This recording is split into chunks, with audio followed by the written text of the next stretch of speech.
ओम शांति। आज हम देखेंगे अव्यक्त मुरली।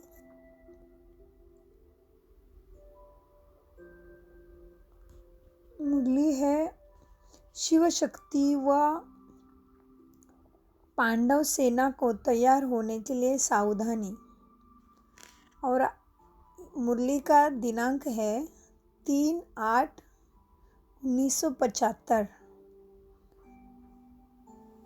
3/8/75। बाबा कहते हैं, माया से युद्ध में विजय प्राप्त कराने वाले, सर्व आत्माओं का कल्याण करने वाले, सर्व प्रकार के बंधनों व आकर्षणों से परे रहने वाले सर्व उच्च सेनापति शिव बाबा ने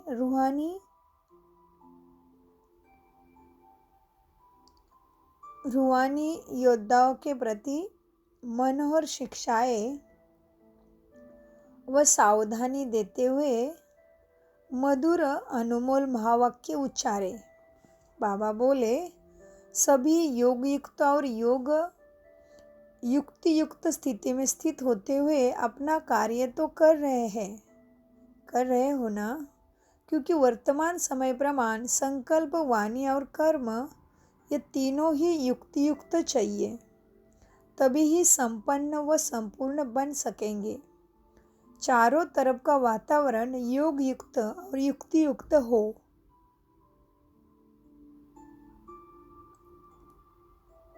जैसे युद्ध के मैदान में जब योद्धे युद्ध के लिए दुश्मन के सामने खड़े हुए होते हैं, तो उनके ऊपर और अपने शस्त्रों के ऊपर, तो बाबा क्या कहते हैं, तो उनका अपने ऊपर और अपने शस्त्रों के ऊपर अर्थात अपनी सर्व शक्तियों के ऊपर कितना अटेंशन रहता है। अभी तो समय समीप आता जा रहा है। यह मानो युद्ध के मैदान में सामने आने का समय है। ऐसे समय में चारों ओर सर्व शक्तियों का स्वयं अटेंशन चाहिए। अगर जरा भी अटेंशन कम होगा तो जैसे जैसे समय प्रमाण चारों ओर टेंशन तनाव बढ़ता जाता है, ऐसे ही चारों ओर टेंशन के वातावरण का प्रभाव युद्ध में उपस्थित हुए रूहानी पांडव सेना में भी पड़ सकता है। दिन प्रतिदिन जैसे संपूर्णता का समय नज़दीक आता जाएगा, तो दुनिया में टेंशन और बढ़ेगा, कम नहीं होगा। खींचातानी के जीवन का चारों ओर अनुभव होगा, जैसे कि चारों ओर से खींचा हुआ होता है ना कोई चीज़। एक तरफ से प्रकृति की छोटी छोटी आपदाओं का नुकसान का टेंशन, दूसरी तरफ इस दुनिया की गवर्नमेंट के कड़े लॉज का टेंशन, तीसरी तरफ व्यवहार में कमी का टेंशन, और चौथी तरफ जो लौकिक संबंधी आदि से जो स्नेह और फ्रीडम होने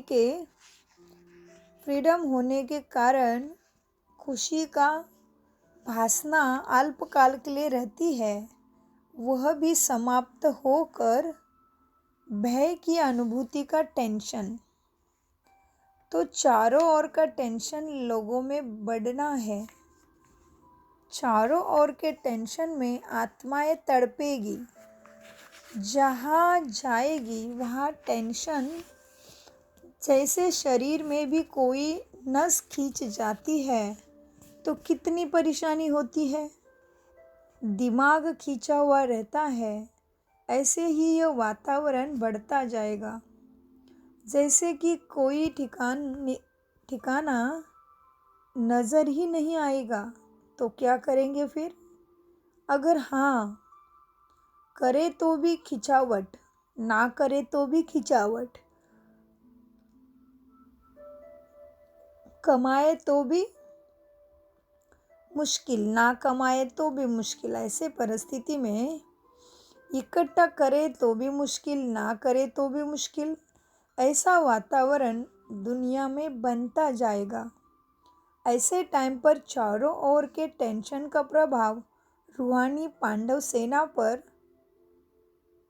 न हो, स्वयं को टेंशन में आने की समस्या ना भी हो, लेकिन वातावरण का प्रभाव कमजोर आत्मा पर सहजी हो जाता है। और बाबा कहते हैं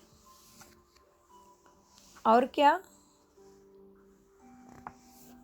ऐसे समय पर चारों ओर का टेंशन का प्रभाव रूहानी पांडव सेना पर ना भी हो तो भी वातावरण का प्रभाव कमजोर आत्मा पर सहजी हो जाता है।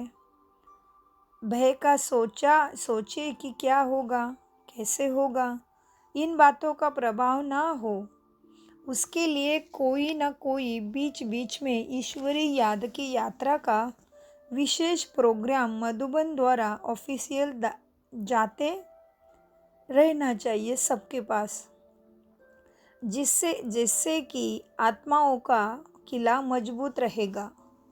आजकल सर्विस भी बहुत बढ़ेगी, लेकिन बढ़ने के साथ साथ युक्त भी बहुत चाहिए।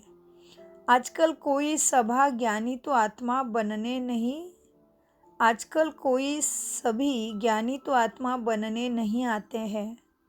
एक क्वालिटी है बाप समान बनने वाली, जो बाप स्वरूप मास्टर बन जाते हैं तो फर्स्ट क्वालिटी है बाप समान बनना। दूसरी क्वालिटी है सिर्फ बाप के संबंध में रहने वाले, और तीसरी क्वालिटी है सिर्फ बाप व सेवा के संपर्क में रहने वाले। आजकल संबंध और संपर्क में रहने वाले ज़्यादा आएंगे, स्वरूप बनने वाले कम आएंगे। सब एक जैसे नहीं निकलेंगे। दिन प्रतिदिन क्वालिटी भी कमज़ोर आत्माओं की अर्थात प्रजा की संख्या ज़्यादा आएगी। उन्हें एक ही बात अच्छी लगेगी, दो नहीं लगेगी। सब बातों में निश्चय नहीं होगा। तो संपर्क वालों को भी उन्हों को जो चाहिए उस प्रमाण उन्हों को संपर्क में रखते रहना है। समय जैसे नाजुक आता जाएगा वैसे समस्या प्रमाण भी उनके लिए रेगुलर स्टूडेंट बनना मुश्किल होगा, लेकिन संपर्क में ढेर के ढेर आएंगे, क्योंकि लास्ट समय है ना। तो लास्ट पोज कैसा होता है, जैसे पहले उछल उमंग उत्साह होता है, वो विरला ही कोई में होगा। मेजॉरिटी संबंध और संपर्क वाले आएंगे। तो यह अटेंशन चाहिए। ऐसे नहीं कि संपर्क वाली आत्माओं को न परखते हुए संपर्क से भी उन्हें वंचित कर देवे। खाली हाथ कोई ना जावे। नियमों पर भले ना चल पाते हैं, लेकिन वह स्नेह में रहना चाहते हैं, तो ऐसे आत्माओं का भी अटेंशन ज़रूर रखना है। समझ लेना चाहिए यह ग्रुप इस प्रमाण तीसरी स्टेज वाला है, तो उन्हों को भी उस प्रमाण हैंडलिंग मिलनी चाहिए तुम्हारे द्वारा। तो समय के प्रमाण वातावरण को पावरफुल बनाने की आवश्यकता है। ब्राह्मण बच्चों की साधारण रीति से दिनचर्या बीते वो आजकल के समय प्रमाण न होना। ब्राह्मण बच्चों की साधारण रीति से दिनचर्या बीते वो आजकल के समय प्रमाण न होना चाहिए, नहीं तो वह प्रभाव बढ़ जाएगा। इसीलिए विशेष रीति से वातावरण को यात्रा की बाबा क्या कहते हैं, हमारी दिनचर्या विशेष होनी चाहिए। इसलिए विशेष रीति से वातावरण को याद की यात्रा से पावरफुल बनाने में सब बच्चों का अटेंशन खिंचवाना चाहिए। अपने को उस दुनिया के वातावरण से कैसे बचा के रखें, वह स्टेज क्या है। कर्मयोगी होते हुए भी योगीपन का स्टेज किसको कहा जाता है, इस प्रकार की पॉइंट के ऊपर अब विशेष अटेंशन देना है कि कर्मयोगी भी है लेकिन योगपन की स्टेज कायम है। क्योंकि अब ड्रामानुसार चारों ओर बड़ी बड़ी सर्विस करने का टाइम कुछ समय के लिए मर्ज होना है ना। बड़े बड़े प्रोग्राम्स बाहर के नहीं कर पाते हो तो भी टीचर्स फ्री हुई। बाहर की सर्विस नहीं तो बाकी रही सेंटर पर आने वालों की सेवा।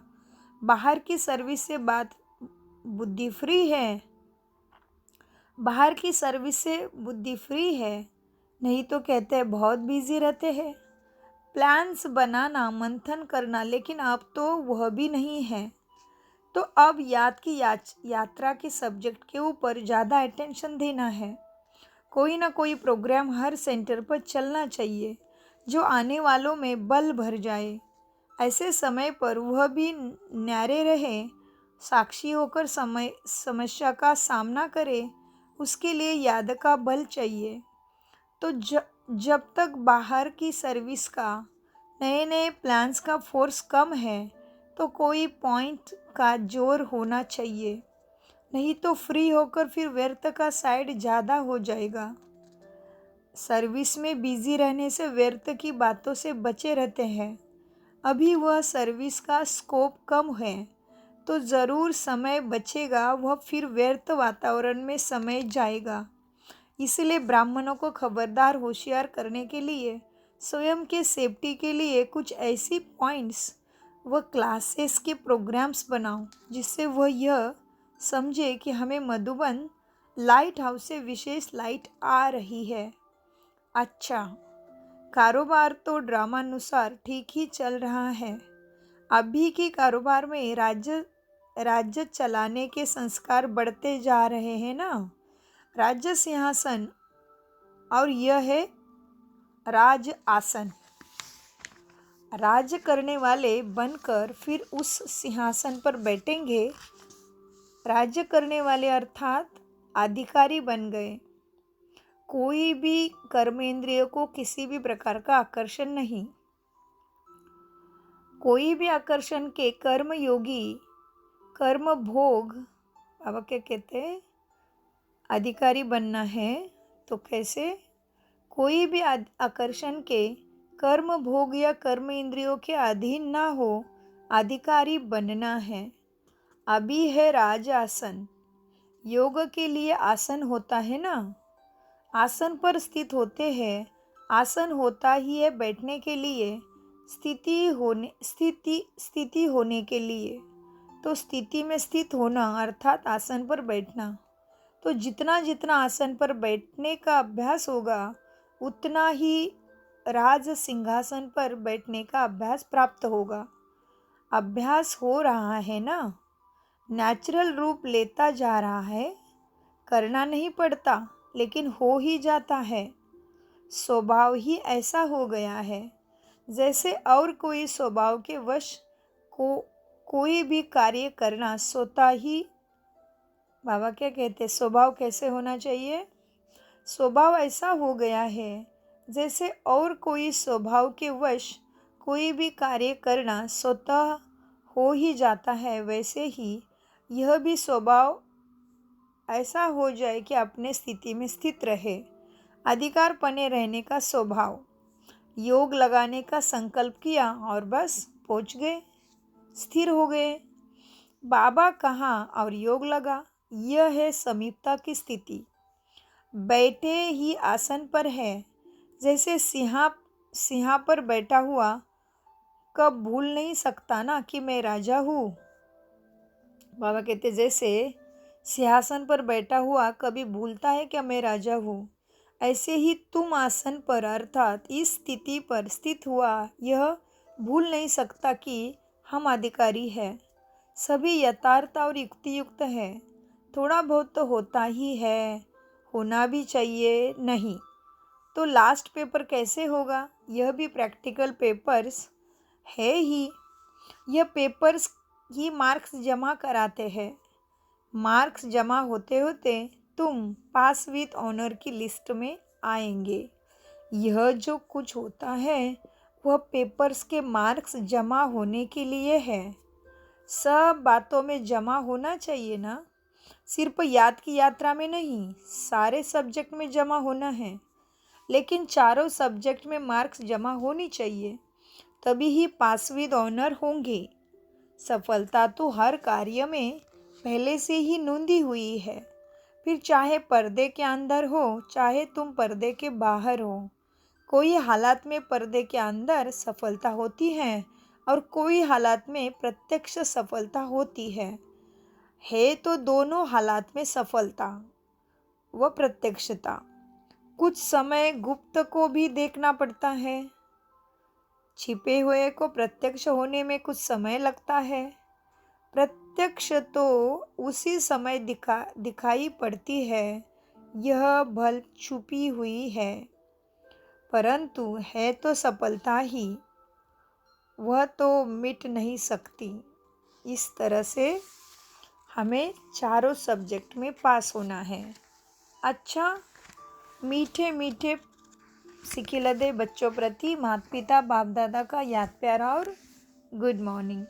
हम मीठे मीठे बच्चों का मीठे प्यारे बाप दादा को याद प्यार गुड मॉर्निंग और नमस्ते, और मीठे प्यारे बाप दादा का अनगिनत पदम गुना शुक्रिया बाबा शुक्रिया। ओम शांति।